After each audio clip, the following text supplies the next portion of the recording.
The wind howled through the Keshery Pass like a wounded beast, carrying snow that cut like glass shards. Leon Voss pulled his threadbare coat tighter, his breath forming crystals in the sub-zero air.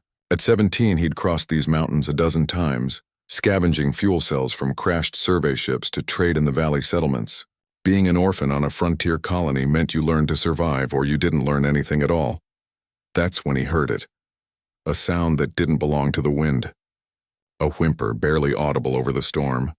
Leon found her half buried in a snowdrift, her blue-gray skin already turning dark with frostbite. She was Tyrene, one of the elegant spacefaring species that rarely bothered with backwater human colonies. Her compound eyes flickered weakly as she looked up at him, and Leon saw the jagged wound across her abdomen, leaking something that definitely wasn't blood. Any sane person would have kept walking. The Tyrene considered humans little more than ambitious vermin, tolerated only because Earth's diplomatic corps had secured them minimal trading rights. Helping her could mean trouble, questions he couldn't answer, authorities he couldn't afford to meet. Leon knelt beside her anyway. "Can you walk?" he asked, already knowing the answer. "Arena." She managed to whisper her name, shook her head.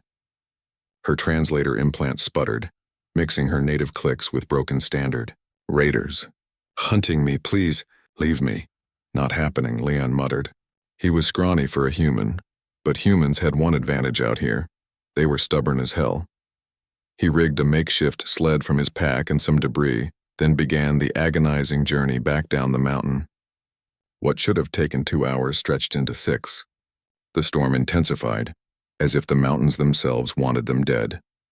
Leon's muscles screamed. His fingers went numb. Twice he nearly lost his grip on the sled ropes. But humans didn't quit. That's what had gotten them to the stars in the first place. Sheer, bloody-minded refusal to accept the word impossible. When they finally reached his shelter, a half-collapsed mining station he'd claimed as his own, Leon collapsed beside Arena. He forced himself to move, starting a fire, boiling water, using the basic first aid he'd taught himself from salvaged medical databases. The Tyrene physiology was different, but bleeding was bleeding. Pain was pain. Arena drifted in and out of consciousness, murmuring in her own language. Once her eyes focused on him. "Why?" she whispered. "We've done nothing." "For your kind," Leon shrugged, exhausted. "Doesn't matter what your people did or didn't do. You needed help. That's enough." Something shifted in her expression. Something like wonder.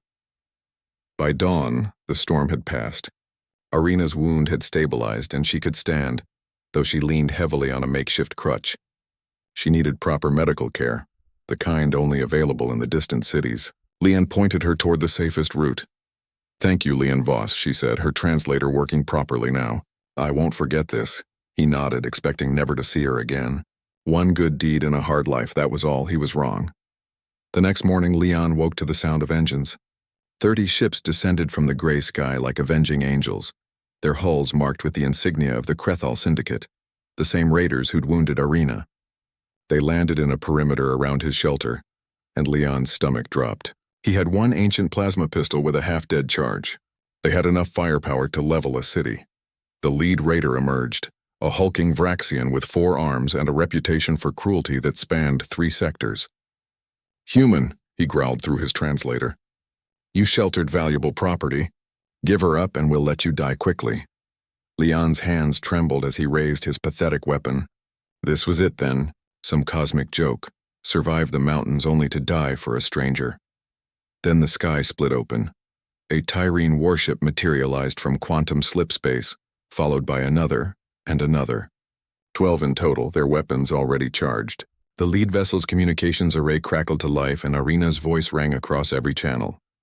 "Attention, Crethal Syndicate. You are targeting a citizen of the Tyrene Collective under my personal protection. You have 10 seconds to surrender or I will demonstrate why the Collective does not tolerate threats." The raiders froze. Leon's mind reeled. "Citizen? Protection?" Arena's voice softened, addressing him directly. "Leon Voss, you asked nothing of me." "Expected nothing. Yet you gave everything. In return, I spoke to the Council. As of this morning, you are recognized as an honorary member of the Tyrene Collective, with all rights and protections thereof." The Vraxian raider's mandibles clicked in fury, but he wasn't stupid. 30 ships couldn't fight 12 Tyrene warships. They retreated, vanishing into slipspace. An hour later, Arena stood before Leon again, this time in full diplomatic regalia, flanked by honor guards. She was, he learned, a council member's daughter, someone important. My people asked why I'd waste such a gesture on a human. She said quietly, I told them what you showed me. That kindness isn't transactional. That courage isn't about strength. That humanity's greatest quality isn't their technology or their ambition.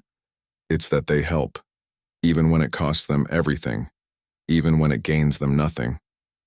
Leon swallowed hard. I just couldn't leave you.